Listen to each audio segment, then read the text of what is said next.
السلام علیکم۔ چاند دو ٹکڑے ہو گیا۔ حضرت خباب رضی اللہ تعالیٰ عنہ فرماتے ہیں کہ ایک روز میں حضور نبی کریم صلی اللہ علیہ وآلہ وسلم کی خدمت میں گیا، اور یہ وہ زمانہ تھا جب ہم پر خوب ظلم کیا جاتا تھا۔ میں نے آپ صلی اللہ علیہ وآلہ وسلم سے عرض کیا، اے اللہ کے رسول، کیا آپ ہمارے لیے دعا نہیں فرماتے؟ میرے الفاظ سنتے ہی آپ سیدھے ہو کر بیٹھ گئے۔ آپ کا چہرہ مبارک سرخ ہو گیا۔ پھر آپ نے فرمایا، تم سے پہلی امت کے لوگوں کو اپنے دین کے لیے کہیں زیادہ عذاب برداشت کرنے پڑے۔ ان کے جسموں پر لوہے کی گھنٹیاں کی جاتی تھیں، جس سے ان کی کھال اور ہڈیاں الگ ہو جاتی تھیں، مگر یہ تکالیف بھی انہیں ان کے دین سے نہ ہٹا سکیں۔ ان کے سروں پر آرے چلا چلا کر ان کے جسم دو کر دیے گئے، مگر وہ اپنے دین چھوڑ دینے پر تیار پھر بھی نہ ہوئے۔ اس دین اسلام کو اللہ تعالیٰ اس طرح پھیلا دے گا کہ صنع کے مقام سے حضر موت جانے والا سوار کو سوائے اللہ تعالیٰ کے کسی کا خوف نہیں ہوگا، یہاں تک کہ چرواہے کو اپنی بکریوں کے متعلق بھیڑیوں کا ڈر نہیں ہوگا۔ حضرت خباب بن ارت رضی اللہ تعالیٰ عنہ فرماتے ہیں، ایک دن میرے لیے آگ دہکائی گئی، پھر وہ آگ میری کمر پر رکھ دی گئی، اور پھر اس کو اس وقت تک نہیں ہٹایا گیا جب تک کہ وہ آگ میری کمر کی چربی سے بجھ نہ گئی۔ ایسے ہی لوگوں میں حضرت عمار بن یاسر رضی اللہ تعالیٰ عنہ بھی تھے۔ حضرت عمار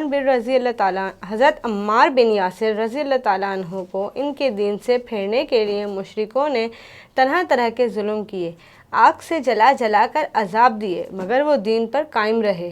علامہ ابن جوزی رحمۃ اللہ لکھتے ہیں، ایک مرتبہ آن حضرت صلی اللہ علیہ وآلہ وسلم اس طرف تشریف لے جا رہے تھے، اس وقت حضرت عمار رضی اللہ تعالیٰ عنہ کو آگ سے جلا جلا کر تکالیف پہنچائی جا رہی تھیں۔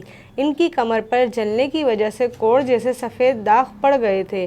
آن حضرت صلی اللہ علیہ وآلہ وسلم نے ان کے سر پر ہاتھ پھیرا اور فرمایا، اے آگ، ٹھنڈی اور سلامتی والی بن جا، جیسا کہ تو ابراہیم کے لیے ہو گئی تھی۔ اس دعا کے بعد انہیں آگ کی تکالیف محسوس نہیں ہوتی تھی۔ حضرت ام ہانی رضی اللہ تعالیٰ عنہ کہتی ہیں کہ حضرت عمار بن یاسر، ان کے والد یاسر، ان کے بھائی عبداللہ اور ان کی والدہ سمیہ رضی اللہ تعالیٰ عنہ، ان سبھی کو اللہ کا نام لینے کی وجہ سے سخت ترین عذاب دیے گئے۔ ایک روز جب انہیں تکالیف پہنچائی جا رہی تھی تو نبی کریم صلی اللہ علیہ وآلہ وسلم اس طرف سے گزرے۔ آپ نے ان کی تکالیف کو دیکھ کر فرمایا، اے اللہ، آل یاسر کی مغفرت فرما۔ ان کی والدہ سمیہ کو ابو جہل کے چچا حذیفہ بن ابن مغیرہ نے ابو جہل کے حوالے کر دیا، یہ اس کی باندی تھیں۔ ابو جہل نے انہیں نیزہ مارا، اس سے وہ شہید ہو گئیں۔ اس طرح اسلام میں انہیں سب سے پہلی شہید ہونے کا اعزاز حاصل ہوا۔ آخر انہی مظالم کی وجہ سے حضرت عمار کے والد یاسر رضی اللہ تعالیٰ عنہ بھی شہید ہو گئے۔ اپنے ان مظالم اور بدترین حرکات کے ساتھ ساتھ یہ لوگ حضور اکرم صلی اللہ علیہ وسلم سے معجزات کا مطالبہ بھی کرتے رہتے تھے۔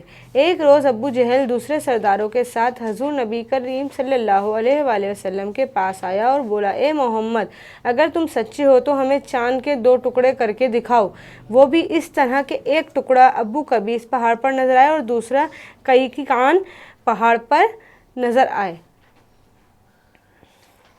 مطلب یہ تھا کہ دونوں ٹکڑے کافی فاصلے پر ہوں تاکہ اس کے دو ٹکڑے ہونے میں کوئی شک نہ رہ جائے۔ اس روز مہینے کی 14ویں تاریخ تھی، چاند پورا تھا۔ آپ صلی اللہ علیہ وسلم نے ان کی یہ عجیب فرمائش سن کر فرمایا، اگر میں ایسا کر دکھاؤں تو کیا تم ایمان لے آؤ گے؟ انہوں نے ایک زبان ہو کر کہا، ہاں بالکل، ہم ایمان لے آئیں گے۔ آپ صلی اللہ علیہ وسلم نے اللہ تعالیٰ سے دعا فرمائی کہ آپ کے ہاتھ سے ایسا ہو جائے، چنانچہ چاند فوراً دو ٹکڑے ہو گیا۔ اس کا ایک حصہ ابو قبیس کے پہاڑ کے اوپر نظر آیا اور دوسرا قیقیقان پہاڑ پر۔ اس وقت نبی کریم نے ارشاد فرمایا، لو اب گواہی دو۔ ان کے دلوں پر تو کفر پڑے تھے، کہنے لگے، محمد نے ہم لوگوں کی آنکھوں پر جادو کر دیا ہے۔ کچھ نے کہا، محمد نے چاند پر جادو کر دیا، مگر ان کے جادو کا اثر ساری دنیا کے لوگوں پر نہیں ہو سکتا۔ مطلب یہ تھا کہ ہر جگہ کے لوگ چاند کو